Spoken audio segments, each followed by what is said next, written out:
Hello, everybody. Scott Golden here with the Raw review for the 2nd of November 2020. And man, you want to talk about a horrible show. You want to talk about a show that gets worse by the week and becomes insignificant. Now, I understand that this time of year is the reason that, wrestling fans run away from November to January, the beginning of January. Wrestling doesn't matter. And it's unfortunate, but it is what it is. The Survivor Series really hasn't mattered in a long time as far as wrestling goes. They had the worst rating of the Thunderdome era, and it shows. It's gonna continue to get worse. I have a feeling. I think we're gonna see a rating below a 1.6 before it's over. 1.7, 1.77, 1.75, and 1.46 are the 3 hour ratings for Raw last night. But it's more because they're giving things to people that they couldn't possibly want. And when you do that consistently, people run away in droves. Now, football was a bigger deal last night, but also this show, well, let's just get into it. So, Tom Phillips calls it an award-winning, critically acclaimed Thunderdome. According to who? Like, where's your proof? Stop hyping things that can't be proven. Orton comes out. They're yammering that he has a lot going on with Drew McIntyre, Bray Wyatt, and The Miz. And they didn't really push the Roman Reigns match. Why didn't they do that? Because deep down, even they know no one cares. Orton says he is the best. He says he's beaten Edge, Undertaker, Ric Flair, Shawn Michaels, and better than McIntyre. He says he's better than all of them. He says Orton, he calls himself a legend. He says he's got a target on his back as champion. He says he didn't care who he has to fight, whether it's McIntyre, Miz, Reigns, or The Fiend. He challenges them all to come out. Alexa Bliss comes out. Orton asked her where he was, and Bliss basically plays innocent. And she's wearing gloves. One says play, the other says pain. And she drops her hand, so only the glove with pain on it is showing. Now, to be fair, I enjoy the Firefly Funhouse, and that makes me a rarity. It's different, it's wacky, it's goofy, it's so stupid it's funny. But at the same time, if you're not going to push it as a main story, then I'm going to enjoy it less by default. And then she says he could be here now. Well, why is she speaking for he? Anyhow, lights go out, and they go red. McIntyre appears, and he lays out Orton with a Claymore kick.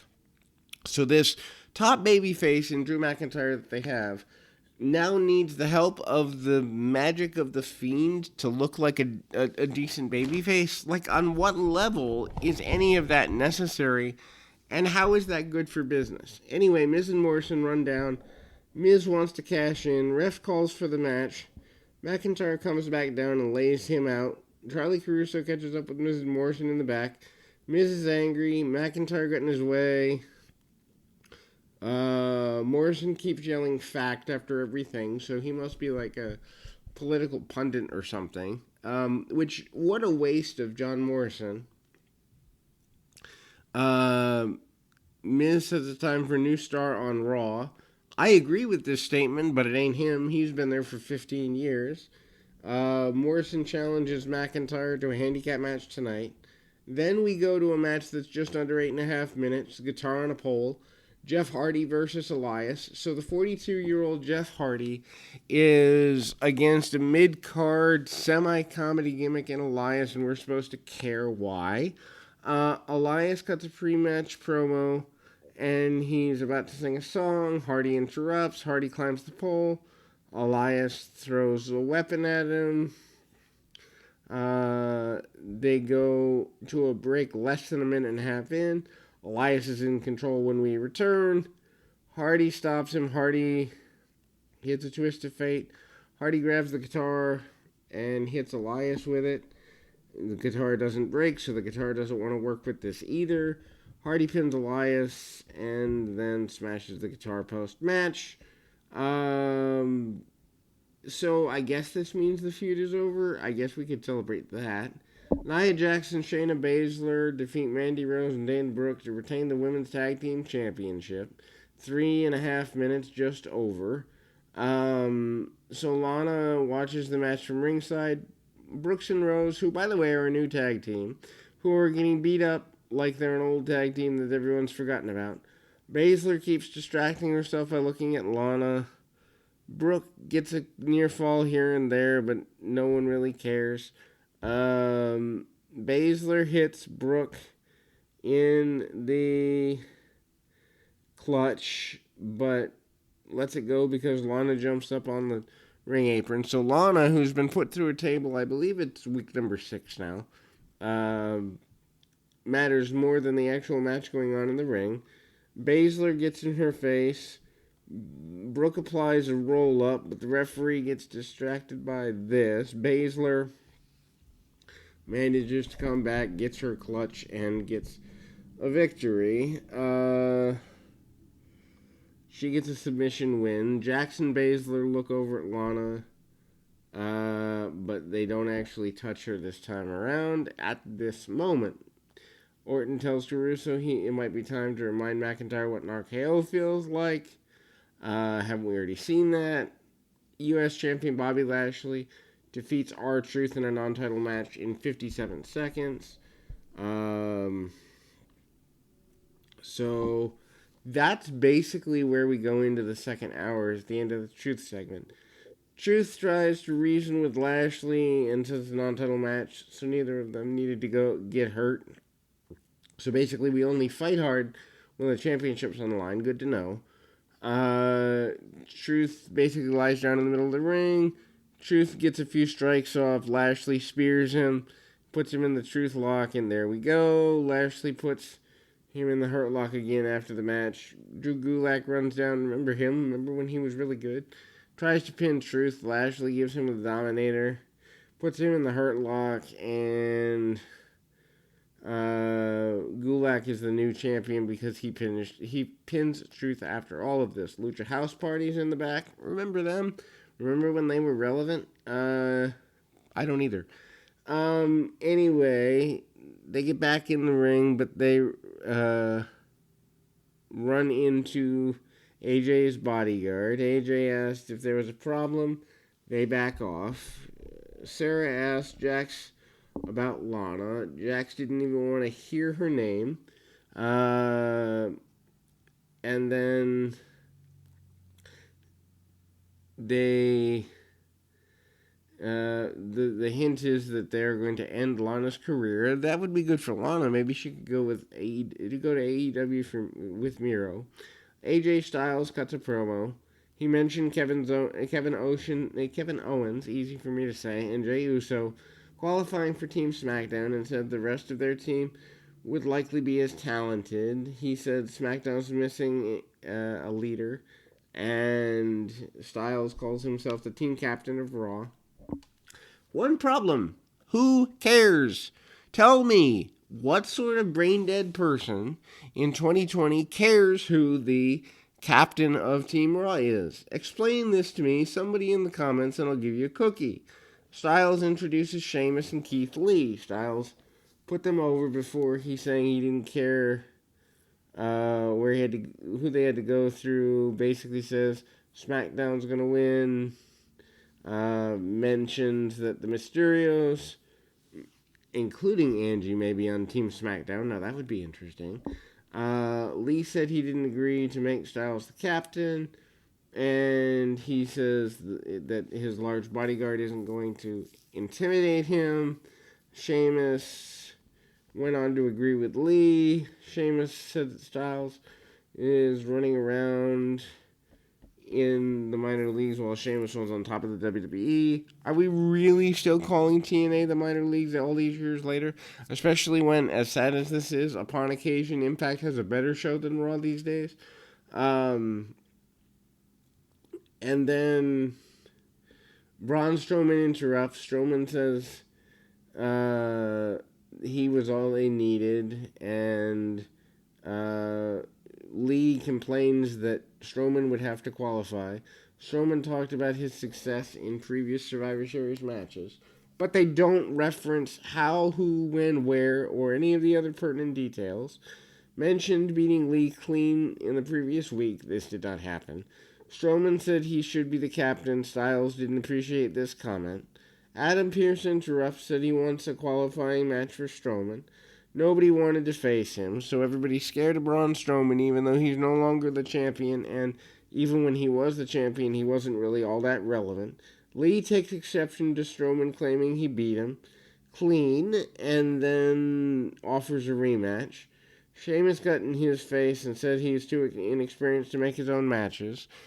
Since when do wrestlers have to have experience to make their own matches? A. And B, shouldn't there be, I don't know, business owners who make decisions like this, not wrestlers themselves? Styles suggests it's a triple threat match. Oh, joy, joy, jolly G. And if Strowman wins, he qualifies. Everyone seems to like this idea. Then we get to waste nearly 15 minutes in this. Braun Strowman defeats Keith Lee and Sheamus to qualify for Team Raw. So Lee hits a flip dive early in the match, and he barely gets caught by Strowman. And the back of his head basically almost gets injured in the process. Strowman runs over both Sheamus and Lee before clearing off the announce table. Strowman tries a doubles choke slam, but he gets chucked into the steel steps. Styles is okay on commentary. He basically makes fun of them for using the stairs. He also mentions that somebody should win with the dreaded roll-up. Strowman gets hit with the steps. Sheamus drives Lee into the post. Lee fights back until Sheamus caught him with a headlock near the barricade. Headlock barricade. This makes sense. Strowman runs in, and they go to a break. Sheamus hits Lee with a hold after the break. Lee's fighting back. Strowman runs both of them over. Sheamus runs around the ring. Sheamus fights back and hits a pretty decent white noise for the 2 count. Lee gave a running body block for near fall. Sheamus gives Lee a knee for near fall of his own.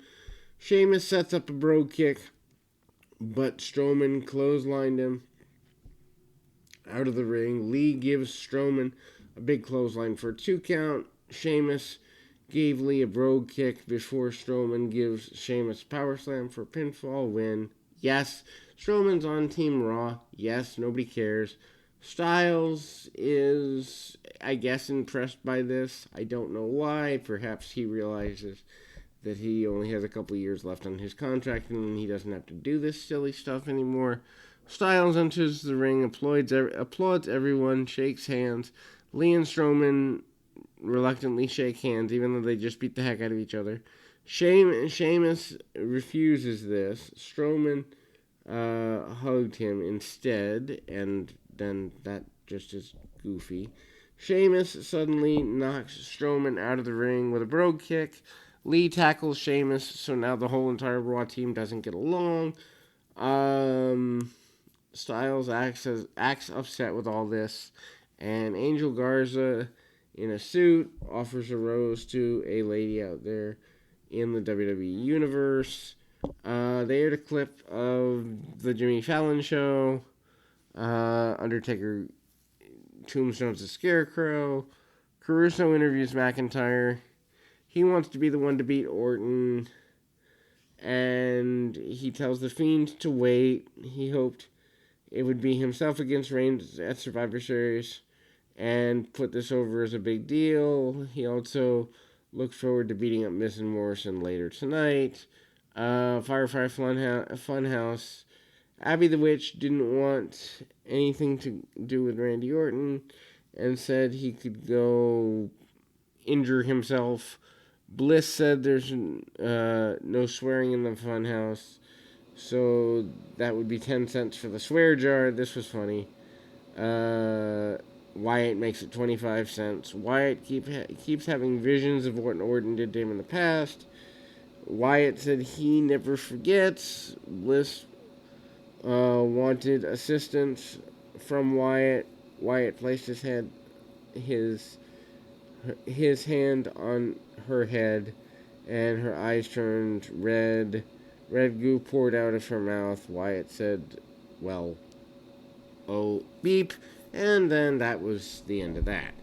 Nia Jax with Shayna Baszler defeats Lana in 3 minutes 9 seconds. Lacey Evans and Peyton Royce do a promo. They look forward to a spot on the opening of Team Raw because Lana wouldn't make it out of the title match live. Lana also does a promo where she said she knew she had to end this.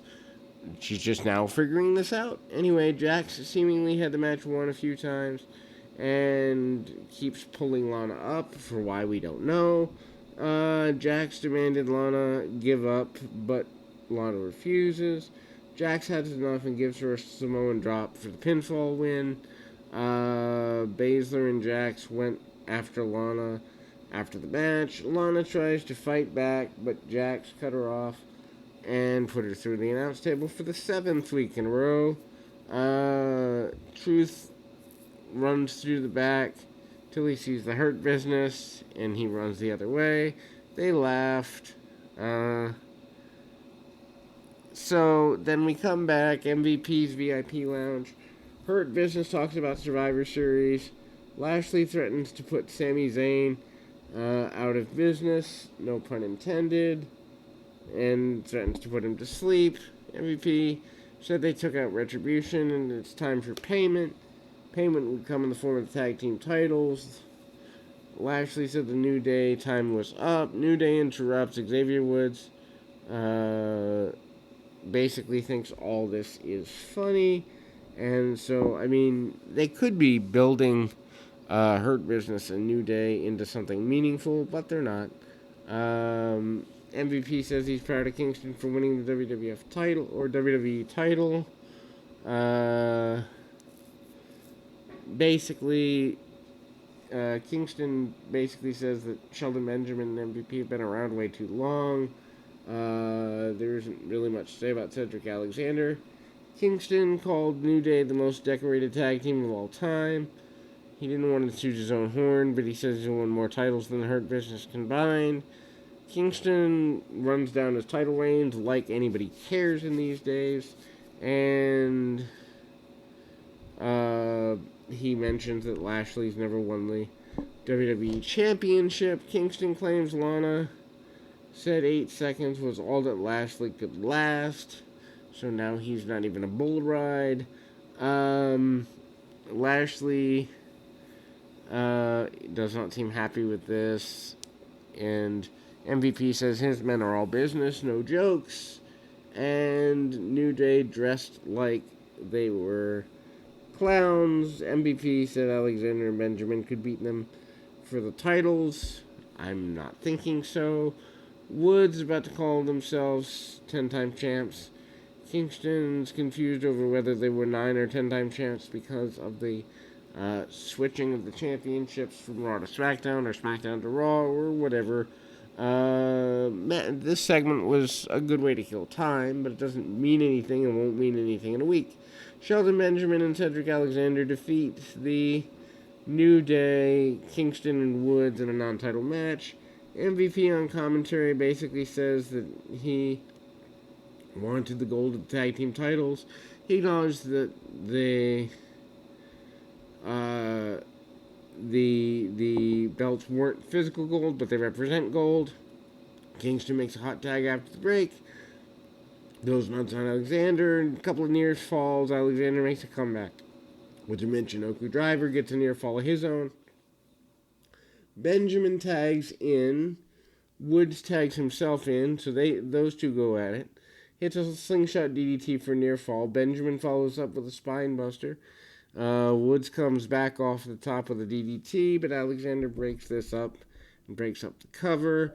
Kingston sends Alexander out of the ring, but Benjamin stopped him from hitting a dive.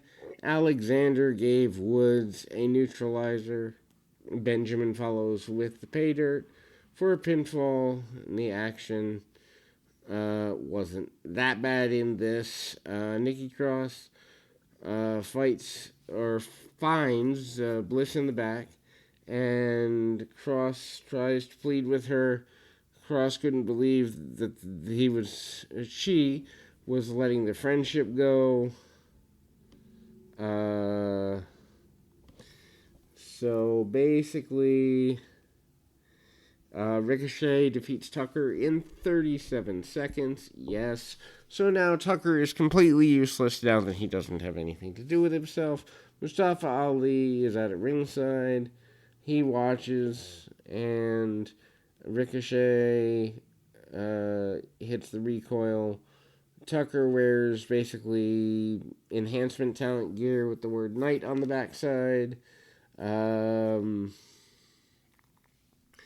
then Retribution enters after the match, and Ricochet gets beat up, and then they punish Ricochet in the ring.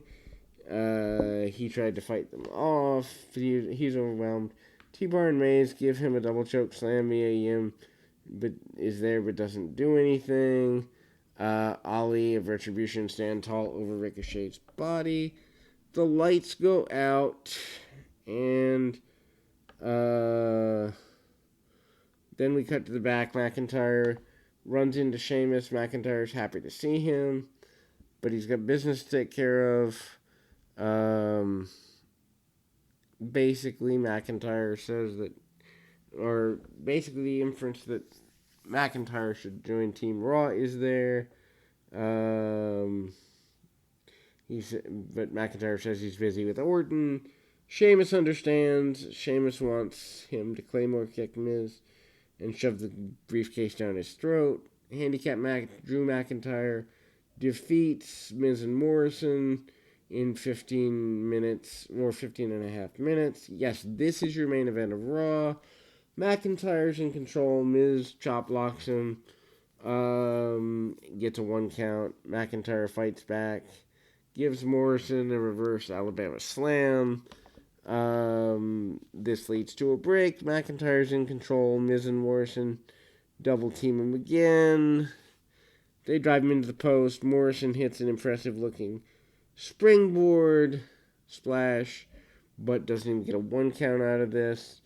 Morrison goes to the top. McIntyre grabs him, and he does the clubbing forearms that Sheamus usually does.